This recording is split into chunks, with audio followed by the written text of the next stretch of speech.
Tudo bom, pessoal? Meu nome é Davidson, esse é o Vivendo de SaaS, o canal em português para quem quer aprender sobre gestão da empresa de software como serviço. E eu estava sem ideia de vídeo, o Ricardo não estava fazendo nada, que eu vi ali, já são 5 e pouco da tarde, de uma sexta-feira depois de um feriado.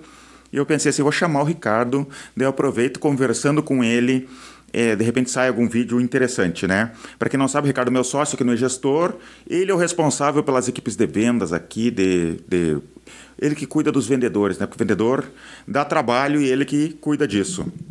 Até deixar o microfone aqui um pouquinho mais perto de ti. Foi de improviso aqui tudo, tá? Então, de repente, até o áudio vai ficar uma porcaria, porque não tá certinho. Um microfone só? Um microfone só. Tem outros microfones ali, mas eu não configurei. Então, vamos conversar assim, ó. O que eu imaginei? Imaginar uma empresa de SaaS nova iniciando, depois escalando, depois vendendo uma empresa. Eu não sei se vai dar tempo, se a gente vai conseguir falar tudo, tá? De repente eu faço mais de um vídeo sobre isso, mas eu quero conversar. Então, Ricardo, imagina a seguinte situação. Tu está começando uma empresa, o software está pronto e a gente quer começar a vender. Né? Como tá pronto? Se está pronto, então pronto não precisa estar absolutamente pronto, né? Mas está vendável o suficiente. Já tem alguma solução, né? E tu viu que as pessoas têm interesse e que tem gente que compraria. É porque antes disso, aí já tem uma jornada muito grande de descoberta de uma dor no mercado. Você já validou, já conversou provavelmente com usuários, né, possíveis usuários. Se tu fez o tema de casa, tu já é quase que um especialista no segmento que tu está entrando. Sim. Né? Tu já conversou com as pessoas que vão usar, pessoas do segmento, tu já mapeou muito bem o que realmente a pessoa tem interesse e o que ela não tem, e tu já sabe mais ou menos o que o teu software vai ser e o que ele não vai ser, né? Isso. Então, digamos assim, já temos um especialista para comercializar. O que eu faria agora? Primeira coisa é construir e tentar entender de onde virão as demandas de lead. Geração de lead. Preciso entender se eu tenho caixa para começar com propaganda paga? Não, estou sem dinheiro. Vou ter que ir para o outbound, então vou ter que desenvolver lista, vou ter que ter ferramenta para tratar essas listas. E aí um ponto, vamos lá, vamos montando o cenário junto, né? Uhum. Eu tenho dinheiro suficiente para contratar pessoas para prospectar. Digamos assim, ó, tu tem dinheiro para, sei lá, contratar umas 3 ou 4 pessoas para te ajudar nas vendas. Vamos partir desse princípio, porque senão fica muita variável. O software foi validado, tu já vendeu para ele, digamos, umas 20 pessoas, tem umas 20 empresas usando, e tu tem capital para contratar, nem que seja umas 3 ou 4 pessoas. Então tá, se é inbound, vou colocar 2 pré-vendedores e um vendedor. E eu, como founder, eu vou participar das vendas ainda, porque até treinar, e eu tenho muito conhecimento e conhecimento de causa, né, e de problema para passar para esse meu vendedor. Então eu ainda fico como um vendedor, coloco 2 pré-vendedores para agendar e um vendedor junto comigo para caso falte agenda. Esse pré-vendedor inicialmente, como não tem muito volume, pode ser que ele até faça um trabalho de pré-vendas, tá, para ir pegando experiência junto. 3 pessoas. Se é outbound, o que eu vou fazer? Vou gerar lista, como eu falei. Vou colocar esses 2 pré-vendedores gerarem negócio. Outbound é ligação fria, para quem não conhece. Para quem não sabe. Então, porque assim, ó, se eu ainda não tenho demanda, né, eu preciso desenvolver esses leads de alguma forma. Ou eles vão chegar através do inbound, que é quando eu compro palavra-chave na internet, eu lanço algum conteúdo, ou seja, eu vou gastar dinheiro para trazer lead. Se eu não tenho dinheiro para lead, mas tenho dinheiro para pessoas, eu vou contratar pessoas, vou correr atrás dessas listas e vou fazer as primeiras vendas. Com as primeiras vendas eu vou começar a aprender o negócio. Eu acho que aqui está o momento que vai ter a primeira curva de crescimento da empresa, que é agora eu tenho clientes, e mesmo que seja o lead, que ainda nem comprou, eles vão me dar feedback de processo, feedback do que falta da ferramenta, do que realmente falta, o que realmente compra, e quem compra eu vou conseguir entender quem são essas pessoas para ir ser cada vez mais pontual, tanto em discurso quanto em caçar no mercado. Se eu faço outbound, eu vou saber cada vez melhor quem é o lead que traciona. E se é inbound, eu uso isso para desenhar minha persona, desenhar, né, para saber meu ICP, para saber exatamente quem que eu vou prospectar. ICP seria o cliente ideal, né? Isso, perfil de cliente ideal. O melhor tipo de cliente que tu teria para comprar teu software, que dá mais retorno, que tu consegue vender. Acho que nesse início tem uma coisa muito importante também, olhando para o comercial em si, né? Se é possível indicar, se esses caras eles estão abertos a indicar assim que eu tenho sucesso, se tem alguém que participa desse processo de venda, toda vez que eu vou vender tem alguém envolvido, algum outro prestador de serviço para quem sabe futuramente, bem futuramente, eu desenvolver um setor de parcerias, de revendedores, para que eu possa ir jogando cada vez mais leads dentro da minha base. E outro ponto que acontece aqui, que é muito comum, é o seguinte: como o meu time é novo e eu também sou novo, pode ser que exista um desperdício de lead em questão de eu não tenho ainda muita habilidade para convencer. E se é outbound, as pessoas às vezes têm medo de voltar a bater a mesma lista. Ou o cara tentou converter, agendou o lead não fechou no momento. Pode ser que num próximo momento, com o teu time mais treinado, tu venha a entrar em contato novamente, mandar uma mensagem, nutrir esse cara através de alguma trilha de e-mail, dentro de alguma ferramenta. Tá. Uma coisa que eu vejo muito nas mentorias acontece do pessoal querer começar a equipe de venda em home office. O que me fala disso daí? Assim, ó, pensa só, tu tá começando uma empresa. Tu tá querendo desenvolver uma cultura. Tá? É um momento em que provavelmente, por mais que tu tenha caixa, tu não quer torrar esse caixa, tu quer transformar esse caixa no maior resultado possível. Eu tenho um cara em casa que eu não consigo ter uma proximidade no dia a dia dele para ele ver ele passando trabalho e poder ajudar na hora, porque a gente vê o novato passando trabalho na ligação, porque é visível a dificuldade dele. Entende? Ele sendo amassado pelo cliente, sendo amassado pela falta de habilidade. Então tu perde isso. Outra, tu não consegue desenvolver uma proximidade para esse cara te dar um feedback real, que ele se importe com a tua empresa e dê um feedback real do que está acontecendo. O que é ruim, se é ferramenta, se é processo, o que está faltando. E outra coisa assim, ó, é aquela história, se a gente está vendendo, eu estou conversando com um cliente, eu estou captando informação. Se eu não estou próximo e esse cara não veste a camisa, ele não vai retroalimentar o processo. Ele não vai enriquecer a tua empresa. Sim. A melhor informação, a maior riqueza da tua empresa naquele momento, que é o que o cliente está falando, esse cara está indo dormir e esquecendo. Ele não passa, ele não compartilha contigo as dificuldades. Uma coisa que acontece aqui com a gente, tá? Eu olho errado, né? A câmera tá lá. Acontece, a gente contrata, e às vezes contrata umas meninas, e essas meninas estão iniciando os 3 primeiros meses ali, a gente não está cobrando muito delas, a gente está ensinando. Mesmo assim, tem as ansiosas que ficam apavoradas, acham que não vão conseguir. Volta e meia tem uma menina chorando. Imagina uma menina dessas em home office, sem o apoio, né? Tu nem vai perceber, ela só vai pedir demissão, sem tu tentar de alguma maneira corrigir, ou ajudar ela de qualquer maneira, né? Dizer, não, calma, tu está em processo de aprendizagem. Né? Então a gente tem hoje uma equipe aqui que cuida disso, para ajudar essas pessoas, né, que estão começando. E tem, inclusive, algumas que choravam no início lá, são excelentes vendedoras. E demorou um processo ali no início e depois andou, elas aprenderam. Imagina em home office isso, né? E não adianta tu estar construindo uma tribo. Entende? Tu quer pessoas que possam se abraçar na dificuldade. Outra coisa que acontece muito, às vezes tem um pré-vendedor que ele tem muito perfil para ser um top performance. Mas o que acaba sendo top performance é aquele que não era tão bom de perfil, mas ele se encaixou muito com a cultura, com o jeito de você trabalhar, entende?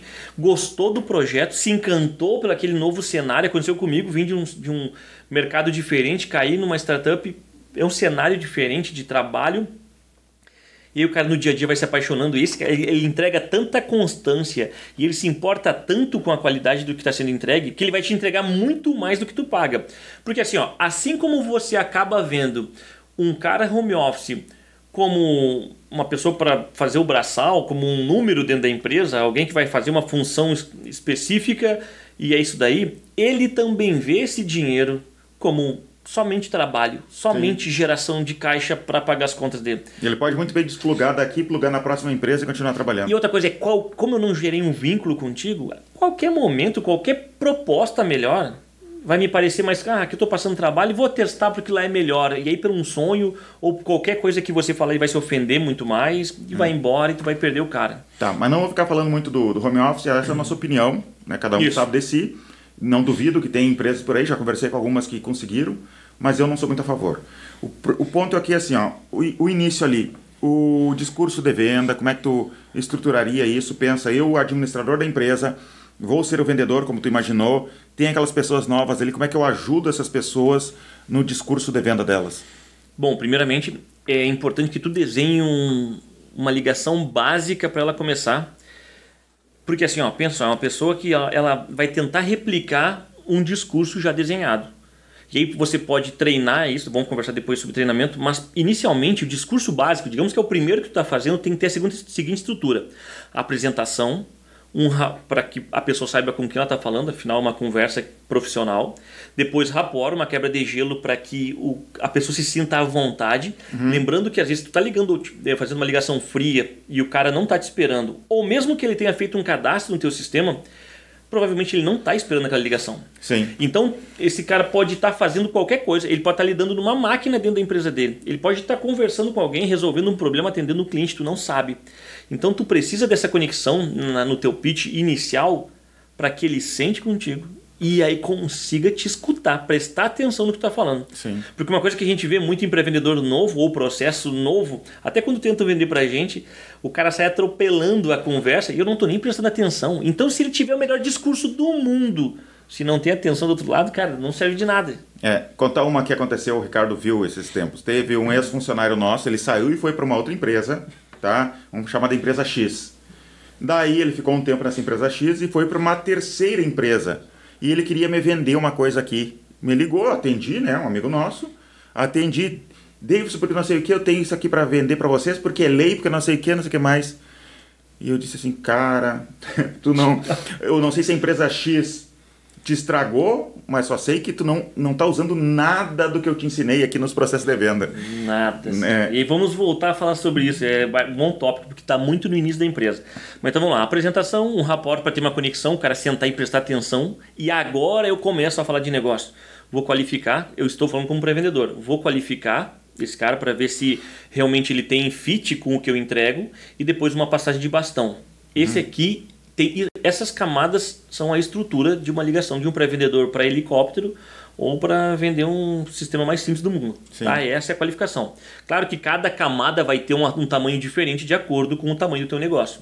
Depois, para vendedor, tu vai desenvolver uma apresentação, uma retomada do que foi agendado pelo pré-vendedor. Depois uma validação de solução, que é onde o vendedor vai mostrar o porquê que o negócio é bom. E depois negociação. Então essa é a estrutura para você que está fazendo um primeiro discurso. Como treinar? Você vai pedir, como que a gente faz? A gente faz ele ouvir outras ligações. Se eu não tenho ligação, a gente conversa um pouco com ele e ele monta o pitch que ele faria instintivamente ouvindo as ligações ou conversando contigo. Depois a gente mostra qual é o nosso discurso e ali a gente faz roleplay. O coordenador daqui, ou no caso o founder numa empresa nova, ele vai ligar para tentar vender para o pré-vendedor e depois o pré-vendedor vai fazer de volta. E assim a gente vai construindo a primeira confiança. Até para quem leu o Spin, lá o autor fala, tem que treinar em situações seguras para que a pessoa se sinta à vontade. Sim. Porque senão tu bota o cara só para moer lead. Não tem experiência. SPIN, Spin Selling, SELLING. Tá? Eu sempre falo desse livro. Isso, lá ele fala, né? Você tem que treinar em situações seguras, exatamente para que você crie essa casca de segurança para sentir a vontade de fazer ligação. Senão tu vai provavelmente perder boas pessoas porque elas vão ficar com tanto medo e às vezes vão achar que não é para ela a função, mas na verdade elas só não têm casca ainda. Tá, como é que contrata? E como que a gente erra menos na contratação? Voltando antes da contratação, sobre o teu ponto lá, que foi o erro do nosso ex-colega lá. Gente, assim, ó, é importante que desenvolvam um ICP o melhor possível, para que você saiba coisas básicas. Qual é o porte da empresa, quantos funcionários tem, se são informações importantes, né? Mas quem é o decisor lá dentro? Quem é a pessoa que sofre o problema? Porque são pessoas diferentes, normalmente, por se tratar de venda complexa. São pessoas diferentes. E aí tu fala com um cara que assina o cheque, mas não sente a dor. O cara que sente a dor depois boicota a tua solução porque não entendeu como funciona. Ou tu tenta decidir com um cara que sente a dor, mas não é ele que decide, então a venda morre no caminho porque ele não pode decidir sozinho. Então é importante isso. E por último, quais são as soluções que você traz para esse cara, para essa pessoa que está passando o trabalho ali. Tá? É importante saber esses pontos, porque senão é aquela história, ele estava prospectando você, que já faz tempo que já não compra mais ferramenta direto, nós identificamos as soluções e levamos para te avaliar. Sim. E ele está tentando prospectar, então não sairia negócio, mesmo que a gente precise, ele está prospectando. Disso, né? E ele sabe disso, pior de tudo, prospectando a pessoa errada, daí tu perde muita energia. Sobre contratar, é muito importante, a gente está falando de perfil comercial, então tu já vai ver que normalmente é uma pessoa comunicativa. Estamos focando no comercial, né? Porque tem todo um outro lado de gestão. Pessoas comunicativas, pessoas que consigam explicar o mínimo possível da vida delas, né? E ter uma boa conversa. Pessoas interessantes, acho que é muito importante. Como é uma pessoa interessante, as pessoas perguntam, né? Uma pessoa divertida, uma pessoa que sabe brincar, uma pessoa que tu vê que na conversa ali, se tu fez alguma brincadeira... Não normalmente por qualquer coisinha? Normalmente a gente faz, né? E a pessoa entra na brincadeira, entra na conversa, então é uma pessoa interessante. Outra, pessoas que estudem, hoje a gente foca muito em contratar pessoas que leem, estudam, ou já estudaram, se dedicaram a alguma coisa. Outra coisa, coachability. Isso é muito importante. É venda complexa. Gente, um comercial... é uma máquina de replicar processos. Esse é o comercial que funciona. Não é um comercial, não é um grupo de pessoas nota 10, estrela, cada um tem o seu discurso e cada um faz de um jeito. Tu não consegue replicar.